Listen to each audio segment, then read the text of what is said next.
Hello there. Welcome to the Youthful and Useful podcast by Lip Africa. My name is Joy Igbinedion and I will be your host for today. As promised in our last podcast, we have been cooking up some exciting things for you and we really cannot wait to share it all with you. We are super pumped to be back. And if this is your first time listening to our podcast, thank you for joining us today. Welcome to the Youthful and Useful podcast.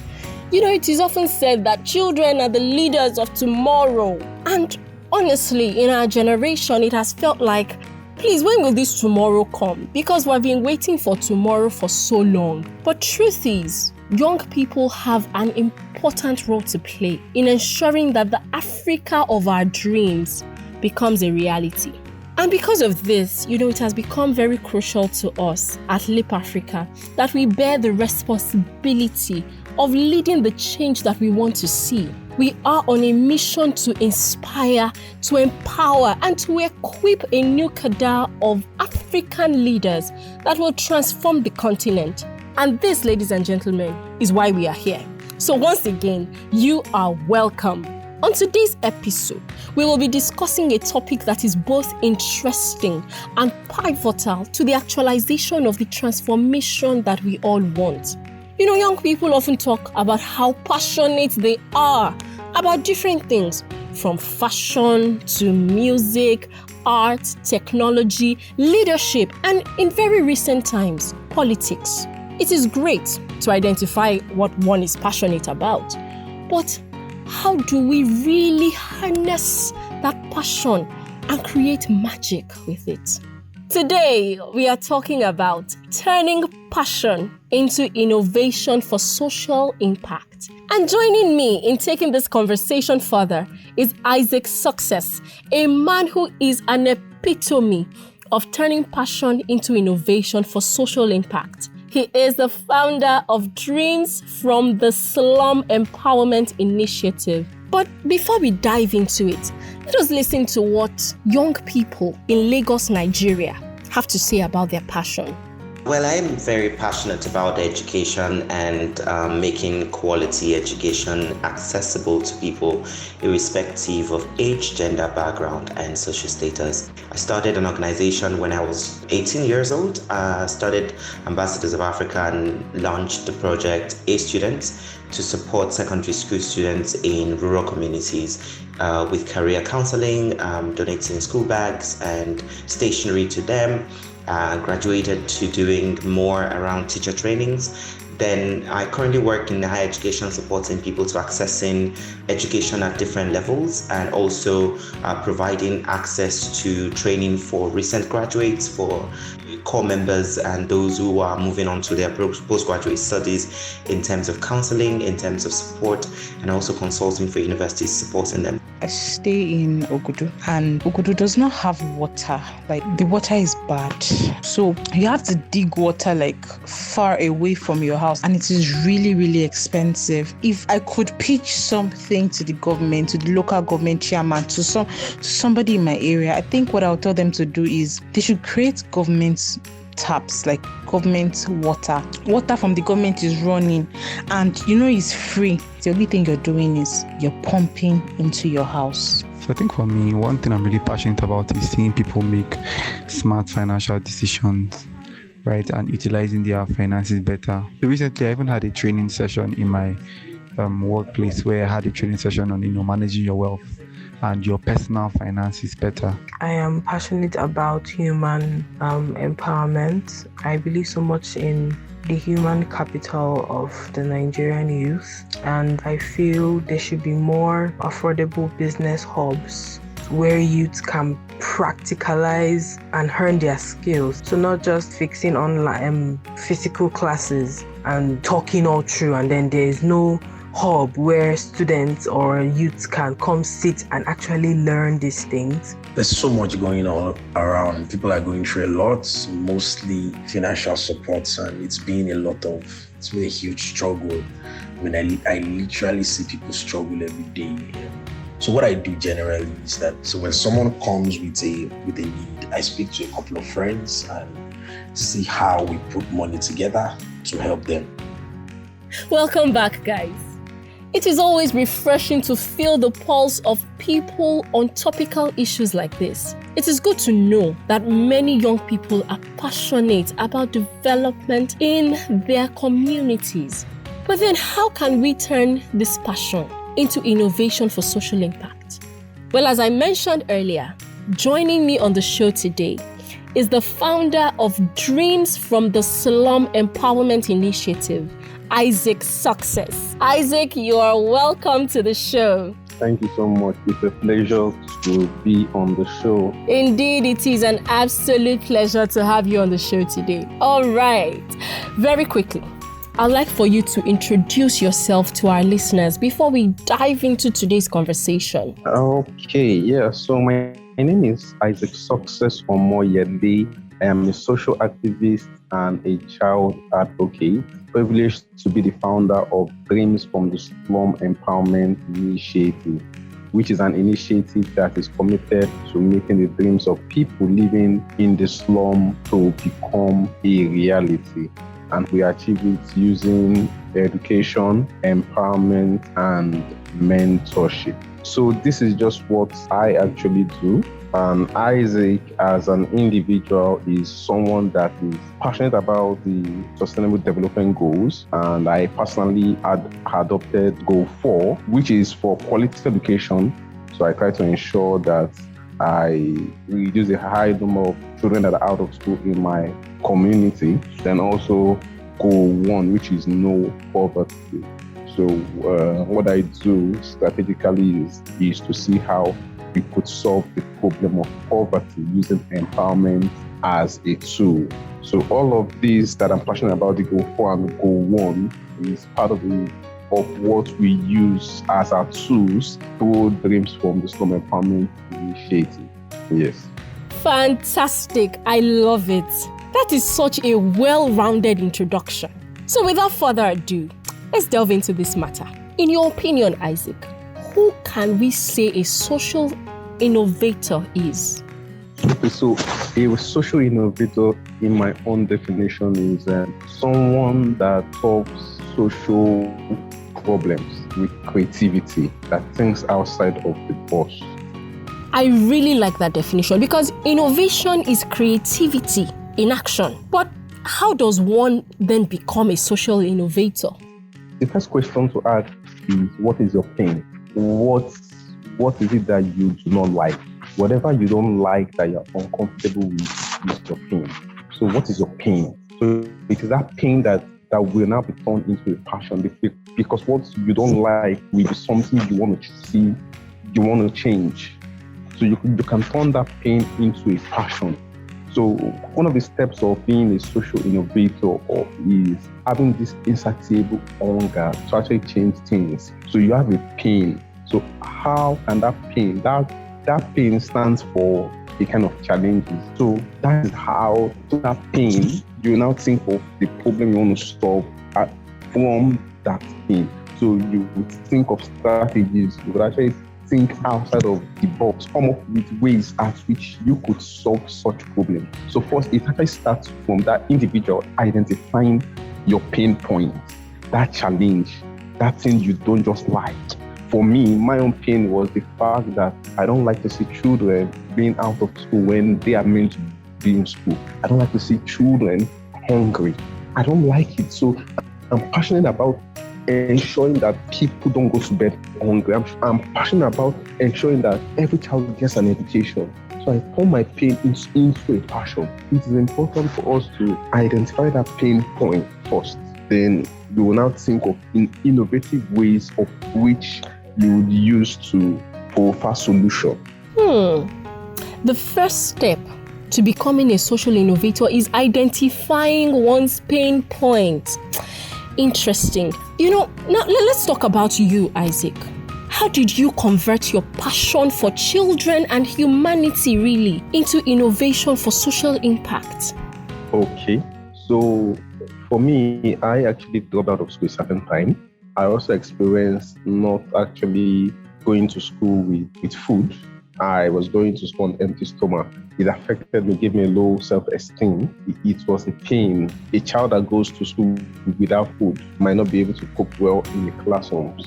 that was just like a challenge for me. And my experience growing up was what triggered me. So I identified my pain. Okay, this is what I don't like. Okay, now what is now the solution to it? What would bring me joy? So those were the kind of questions I was asking myself. Those were what I was having that kind of conversation with myself. What can I do? Because I actually didn't want kids, other people out there to experience, to actually go through similar stops that I went through. So it was more like an experience I never wanted any other person to pass through. Innovators are thinkers. For you to innovate, for you to come up with a solution, a creative solution, you should be able to think outside of the box, think why. You should open your mind to ideas. So I was thinking, okay, what can I do?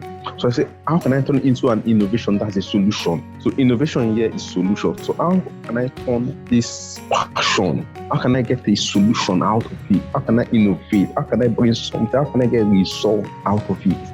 And that was how the idea came for me to see how I could reduce the high number of children that are out of school, reduce hunger.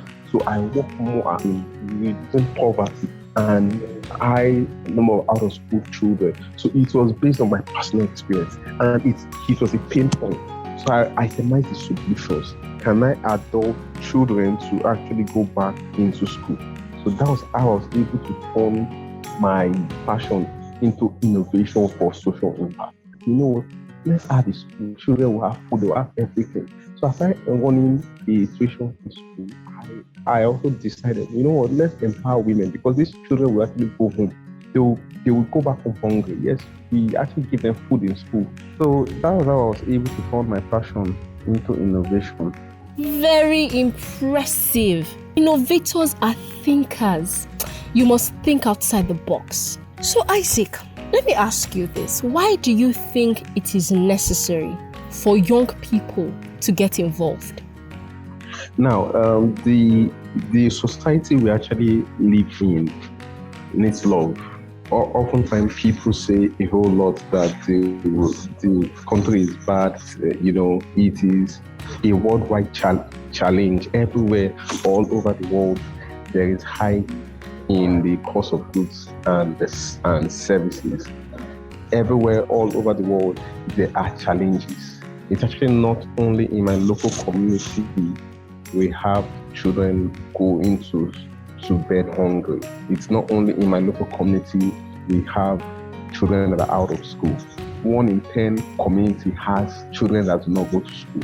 So the world needs love, and the world needs more goodness. So this is why this work is very important. Turning your passion into social impact, adding value, touching lives, doing, affecting people positively. The importance of turning one's passion into social impact cannot be overemphasized. Aside the fact that organization has their corporate social responsibility, it is also important that even as individuals, we should have our personal social responsibility, that is PSR. So to see how we could also add value to others, because the world is in need of love. There's something you said just now, Isaac, that stood out to me. Personal social responsibility. I know a lot of us are familiar with corporate social responsibility, but it goes beyond that. You and I need to get involved because our world needs all the love it can get. Wow. Thank you for that, Isaac. Thank you. Now, having said all these, right, what are the challenges to expect on the journey to social impact? Yeah. On your journey to making social impact, you should know that it's not everyone that would accept your idea. It's not everyone that will buy into your idea. It's not everyone that will appreciate your idea. It's not everyone that will welcome your idea. It's not everyone that would support your idea. But hold on to it. Keep on keeping on. You get.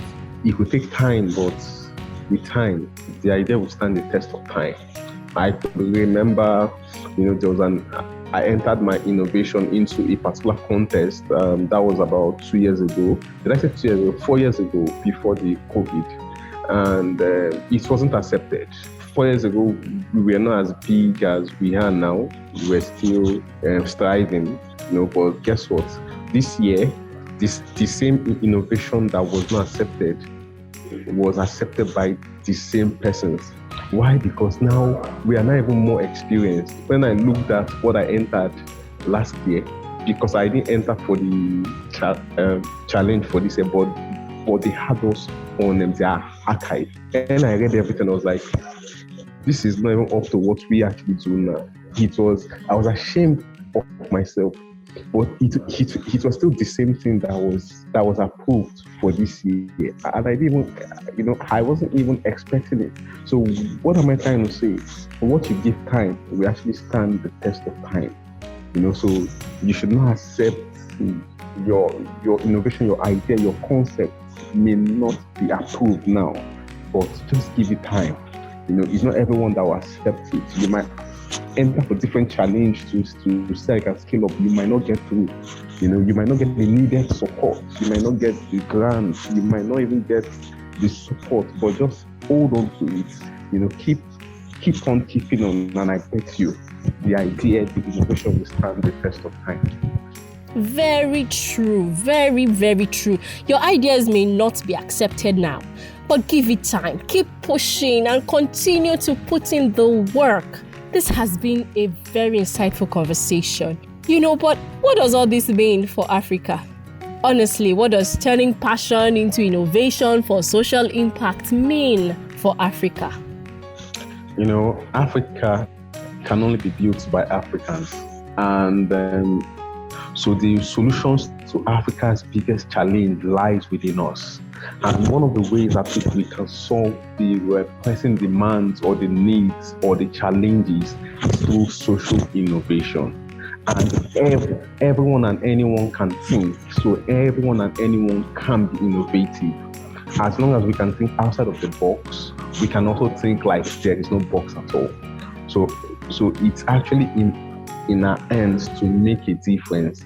And the time for us to make that difference wasn't yesterday, or it's actually not tomorrow. The time is now. So this is why everyone has to get involved to ensure that they will turn their passion into innovation so that they can make social impact. And that way, I strongly believe that we would have better communities.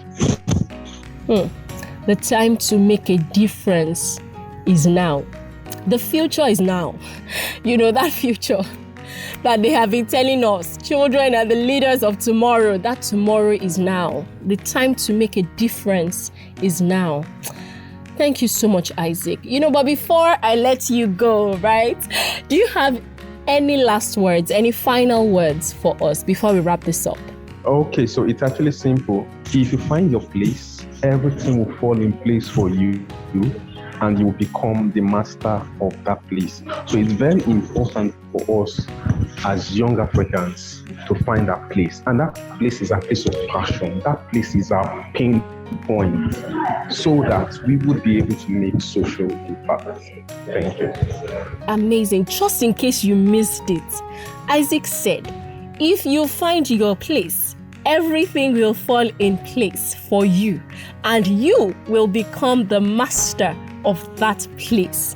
Thank you so much, Isaac, for joining us on the show today. Thank you so much. We look forward to seeing you do a lot more great work through Dreams from the Slum Empowerment Initiative. Thank you so much. Thank you so much. And with that, we have come to the end of today's edition of the Youthful and Useful podcast. For questions, feedback, or recommendations, please send your inquiries to comms@lipafrica.org or info@lipafrica.org. You can also send a DM to any of our social media platforms. And remember to follow us at Lip Africa on Instagram, Facebook, Twitter, LinkedIn, and YouTube. I hope you had a fantastic time, because it was an absolute pleasure being your host today. Till we meet again next time on the show, stay youthful and useful.